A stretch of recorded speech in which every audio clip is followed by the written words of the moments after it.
ದೇವಾಲಯದ ಹುಂಡಿ ಹಣಕ್ಕೆ ಕೈ ಹಾಕಿದ್ದ ರಾಜ್ಯ ಸರ್ಕಾರಕ್ಕೆ ಮುಖಭಂಗವಾಗಿದೆ. ವಿಧಾನಸಭೆಯಲ್ಲಿ ಪಾಸ್ ಆಗಿದ್ದ ಧಾರ್ಮಿಕ ದತ್ತಿ ತಿದ್ದುಪಡಿ ವಿಧೇಯಕ ಮೇಲ್ಮನೆಯಲ್ಲಿ ತಿರಸ್ಕೃತಗೊಂಡಿದೆ. ವಿಧೇಯಕಕ್ಕೆ ಸೋಲಾಗುವ ಮುನ್ನ ಪರಿಷತ್ನಲ್ಲಿ ದೊಡ್ಡ ಹೈಡ್ರಾಮಾವೇ ನಡೆಯಿತು.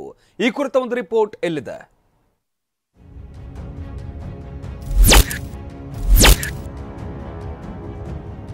ಪರಿಷತ್ನಲ್ಲಿ ಹಿಂದೂ ಧಾರ್ಮಿಕ ದತ್ತಿ ತಿದ್ದುಪಡಿ ಬಿಲ್ ತಿರಸ್ಕೃತ. ಧರ್ಮದಾಯ ದತ್ತಿಗಳ ವಿಧೇಯಕ 2024 ಪ್ರಸ್ತಾವನೆಯು ತಿರಸ್ಕೃತವಾಗಿದೆ. ವಿಧಾನಸಭೆಯಲ್ಲಿ ಪಾಸ್ ಮಾಡಿಕೊಂಡಿದ್ದ ಸರ್ಕಾರಕ್ಕೆ ಮುಖಭಂಗ.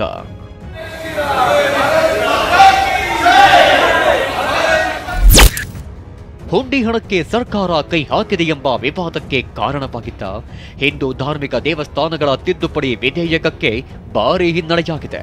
ರಾಜ್ಯ ರಾಜಕಾರಣದಲ್ಲಿ ಸದ್ದು ಮಾಡ್ತಾ ಇದ್ದ ಮುಜರಾಯಿ ಇಲಾಖೆ ವ್ಯಾಪ್ತಿಯ ದೇವಸ್ಥಾನಗಳ, ಹಿಂದೂ ಧಾರ್ಮಿಕ ಸಂಸ್ಥೆಗಳು ಮತ್ತು ದತ್ತಿ ಮಸೂದೆ ವಿಧಾನ ಪರಿಷತ್ನಲ್ಲಿ ತಿರಸ್ಕೃತಗೊಂಡಿದೆ.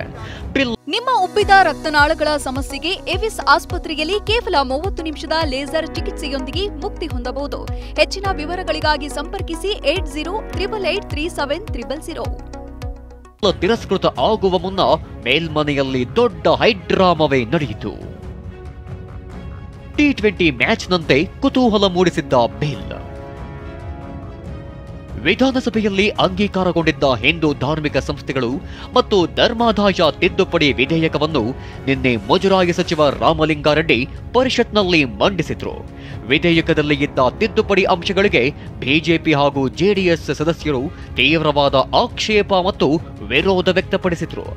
1 ಕೋಟಿಗಿಂತಲೂ ಹೆಚ್ಚು ಆದಾಯ ಇರುವ ದೇವಸ್ಥಾನಗಳ ಒಟ್ಟು ಆದಾಯದಿಂದ 10% ನಿಧಿ ಸಂಗ್ರಹಣೆ ಮಾಡುವ ನಿರ್ಧಾರವನ್ನ ಕೈಬಿಡಬೇಕು ಎಂದು ಆಗ್ರಹಿಸಿದ್ರು.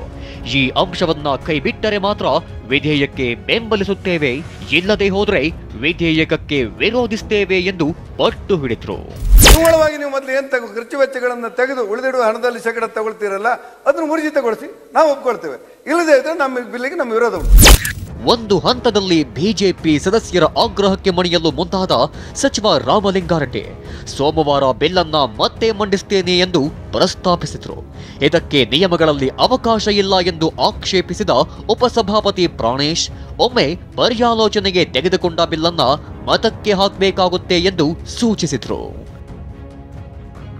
ವಿಧೇಯಕ ಪರ 7 ಮತಗಳು, ವಿರುದ್ಧ 18 ಮತಗಳು ಚಲಾವಣೆ.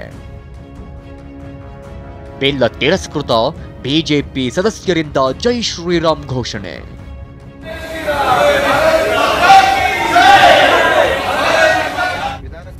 ಪರ ವಿರೋಧದ ಚರ್ಚೆಯ ಬಳಿಕ ಉಪಸಭಾಪತಿ ಪ್ರಾಣೇಶ್ ಅವರು ತಿದ್ದುಪಡಿ ವಿಧೇಯಕವನ್ನ ಧ್ವನಿಮತಕ್ಕೆ ಹಾಕಿದ್ರು.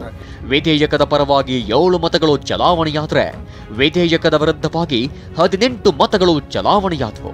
ಹಿಂದೂ ಧಾರ್ಮಿಕ ದತ್ತಿ ಮಸೂದೆ ತಿರಸ್ಕಾರಗೊಂಡ ನಂತರ ಪ್ರತಿಪಕ್ಷ ಬಿಜೆಪಿ ಸದಸ್ಯರು ಜೈ ಶ್ರೀರಾಮ್ ಘೋಷಣೆ ಕೂಗಿದ್ರು.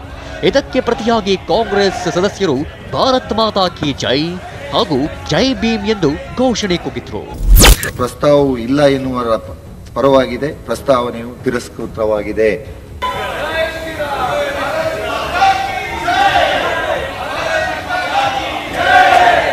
ಹೊಸ ನಿಯಮದಿಂದ 60 ಕೋಟಿ ರೂಪಾಯಿ ಸಂಗ್ರಹವಾಗಲಿದ್ದು ಸಿ ದರ್ಜೆಯ ದೇವಾಲಯಗಳ ನಿರ್ವಹಣೆಗೆ ನೆರವಾಗುತ್ತದೆ ಎಂದು ಸಚಿವ ರಾಮಲಿಂಗಾರೆಡ್ಡಿ ವಿಧೇಯಕ ಮಂಡಿಸಿದರು. ಆದರೆ ಬಿಜೆಪಿ ಜೆಡಿಎಸ್ ಒಟ್ಟಾಗಿ ಪರಿಷತ್ನಲ್ಲಿ ಹುಂಡಿ ವಿಧೇಯಕಕ್ಕೆ ಸೋಲುಂಟಾಗುವಂತೆ ಮಾಡಿವೆ. Bureau report, TV9.